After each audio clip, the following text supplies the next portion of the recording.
Good morning and welcome back to another episode, the final episode of the Euros Daily Debrief. I'm here to look back and pick the bones over another disappointing evening for England. Sorry the episode's a little bit late. I've come back on the train this morning because I spent the night with a few family and friends watching the game and having a good time, but the result wasn't what we wanted. Spain were solid through the middle, and even though I expected Rodri to be the reason for that, he came off at half time. Zubimendi came on and that continued, and they hit England out wide, and England drew up a plan and did really well to nullify that in the first half.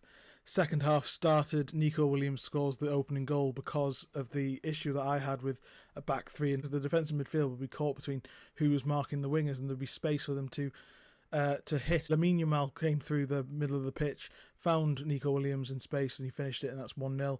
England then reacted, and I think actually after a 10-minute wobbly spell where they nearly conceded again, they found their feet again, and actually Southgate was proactive with his substitutions. You can question whether they were the right ones or not, but I thought substitutions-wise, I've criticised him throughout this month for being for waiting too long, being too cautious. I think generally, in terms of his substitutions, he was on point with that. And England equalised to Cole Palmer, and then they let it slip through a Mikel Oyarzabal goal, and it was a shame. But as I say, I think England, this is a more general. I think on the night the better team won. I think you've got to hold your hands up, but it's a more general sort of way that England are. You can talk about the fact that Harry Kane clearly wasn't fit, and maybe we'll hear more about that in the coming weeks and months. Surely Ivan Toney was a better player to play, or Ollie Watkins would be better than a half fit Harry Kane. I would argue that, but that was and that held England back. I think obviously fatigue and general sort of conditioning of players didn't help in the squad that Southgate picked. A lot of them were coming off injuries, were not fully fit.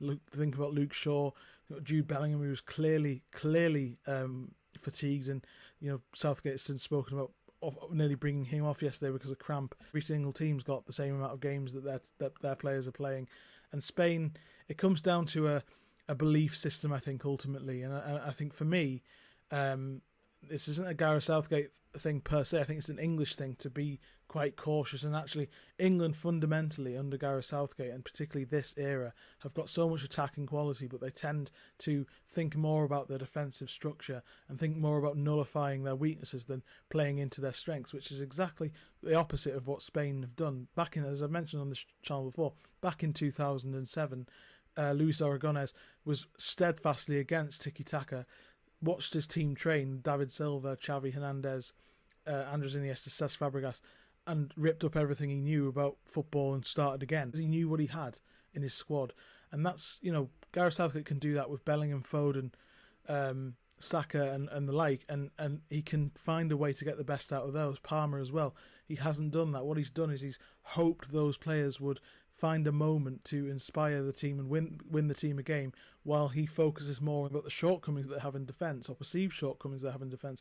And I think the best embodiment of that is the sort of argument that Kyle Walker had to play at right back and Trent Alexander-Arnold. We've been conditioned to think that Trent Alexander-Arnold couldn't play at fullback for years because he can't defend. Nobody's actually focused on what he can bring, and even when England changed the wing-backs in the course of this tournament, they didn't react to play Trent Alexander-Arnold. Whereas we've been told that Kyle Walker's better defensively and Kyle Walker's overall a better fullback. He was exposed a number of times this summer in ways that Trent Alexander-Arnold, everyone expected him to be, and yet he didn't offer the attacking quality that Trent Alexander-Arnold would. So in that example, we're looking more at rejecting somebody because of what they can't do, or worrying what they can't do, and rather than thinking proactively what they can do, which is exactly what Spain do. We saw that with their midfield. They're defensively, they're fantastic. Their press is fantastic. We know that defensively, as I say, their shape, the way they got behind the ball and made it very difficult for England to break them was very, very good. And then they know what they have in those two wingers, Yamal and Williams, and that's where they get at teams. That's where they're direct and they run at teams. And I think ultimately that for me is where the difference between Spain and England lay in a general sense. I think in the game Spain were just better. They've won so many finals over the years at club and international level. It's got to do with mentality and knowing what you're coming into in those environments. There's no experience of England. Yes, I think that it's a positive that they got the final, and surely they could have performed better, had everything, the conditions I mentioned at the top of the video were better as well. But this isn't the same as the 2021 final where England were the better team. They had the game in the palm of the hand against Italy and let it slip. Spain have won every game. They're the best team in Europe and they fully deserved the victory and their fourth competition. What happens to Gareth Southgate now? Well, I think he will resign. Or let his contract run out. I don't think he can stay on. I think the atmosphere is too toxic around him now. He doesn't deserve it. He's laid the foundations in that sense, but he just needs somebody with a better tactical brain to take England on and be a bit braver. I think he's cured a lot of the ailments of England about pressure. He's brought a club atmosphere, things that Sven-Goran Eriksson, Roy Hodgson, Fabio Capello, Steve McLaren, Kevin Keegan all failed to do. He's done. And that deserves a massive amount of credit, but I think it's time for him to pass the baton on to someone with a better tactical mind and who can understand more about what to get out of this team, I think. Thank you very much for joining me on these episodes of the Euro Daily Debrief. I really enjoyed bringing them. We'll be back soon with more content over the summer as well.